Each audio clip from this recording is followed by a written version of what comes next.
Up next, we'll be getting up close and personal and getting some important information and advice from Aneleh Fourie, an expert in the field of condoms and other protection methods useful when engaging in MSM. My name is Aneleh Fourie. I work for an organization called CAPSA. It's the Christian AIDS Bureau for Southern Africa. And we see how we can assist communities, especially faith communities as well, to understand and respond towards the HIV epidemic. Awesome.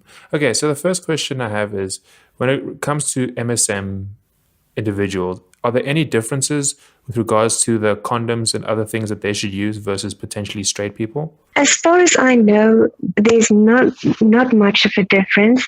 When I spoke with officials from Department of Health, it seems as if it's mostly the same type of condoms that would be distributed regardless of whether it's for a heterosexual community or men who have sex with men.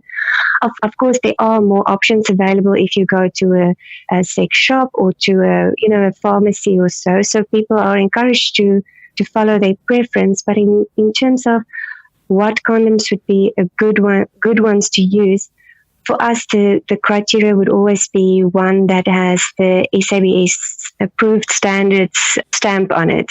Can you talk a bit about the different barrier methods and items that people should be using when they have sex? So we know about condoms. What else should people always be using? Well, in terms of barrier methods, the one that's most common to me is the condom one. Of course, with a condom one, we'd also speak about lubricants, and that lubricants will reduce the friction. So just on a practical or scientific level, the less friction there is, the smaller chance of entry points for HIV. But of course, also when it comes to the question of enjoyment and sensation, then lubricants also greatly assist with enhancing the sexual experience, whereas people are often resistant and might say that, it's not the same having sex with a condom as obviously without it. But lubricants can change that, and therefore we strongly recommend the use of that. What would you say to somebody who says, I don't use condoms because I don't like the decreased sensitivity? There are two angles. There's the I almost want to say the school teacher approach, if you're going to have unprotected sex, you're putting yourself at risk, which of course is not the approach adult people like to hear. But but on one level, our message to heterosexual or homosexual people would be the same. Whenever I engage in unprotected sex with a partner whose HIV status I don't know, I am placing myself at risk. So that's the school teacher hard and harsh truths, which is part of the reality in South Africa, where we have a very high prevalence. But if we take it away from that, if we acknowledge, because it is the truth, sex with a condom is different than sex without a condom. And I would normally say that we need to engage with that question, because we cannot just ignore it. And then I would refer back to the previous comment about lubricants, because what the condom does, it is actually forming a barrier between the body fluids of the two people, or the body and the fluids, and so it could be more clinical with a condom than just to be the more spontaneous act with the body fluids being part of the intimacy. And that's where we would say that if you lack sensation, if it feels dry, experiment with lubricant. And then it also depends on who's complaining or who's feeling less sensation, because if we only rub lubricant on the condom once it's on the penis, then it's only the person at the bottom or the receiver that will feel the benefit of the lubricant. But if it's the topper, then of course you have to put some lubricant on the erect penis before you put the condom on, otherwise you won't feel anything. So in a sense, we want to say, yes, it's true, it is different, and it's especially different in the beginning when we still have to concentrate on, how to put on the condom, what to remember.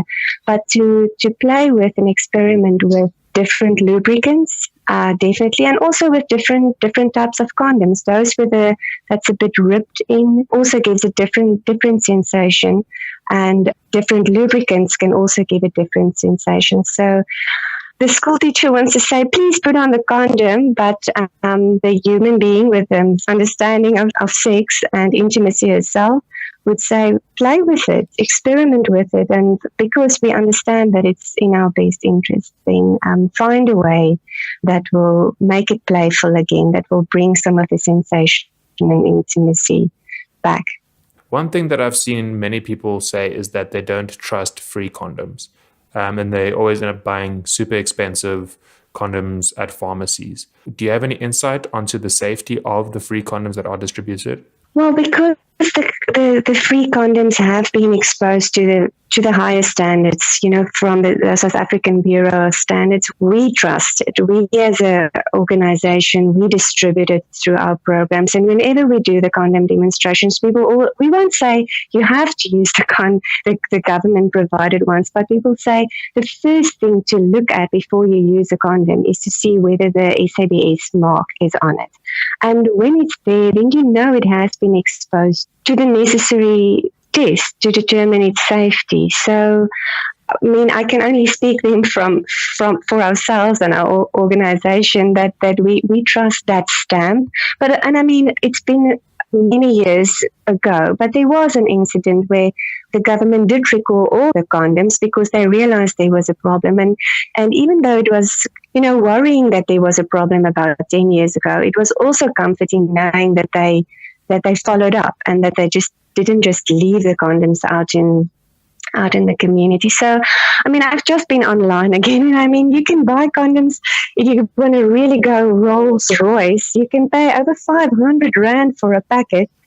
If you want to do it, and if in some way that enhances your experience to go for the very exotic and very expensive condoms, again, if it works for you, please go ahead. But from our side, we would really want to say that so much is invested into the government-provided condoms that we trust it. And especially more recent years with the introduction of the flavored condoms, we now get to the point where when we distribute condoms that people, they skip the blue ones. And I say, the blue ones are the ordinary ones. So they prefer their grape or their banana or whatever flavors. And I think that has also contributed to making the government provided condoms a bit more sexy, a bit more interesting than just the ordinary ones that we've been used to for so many years.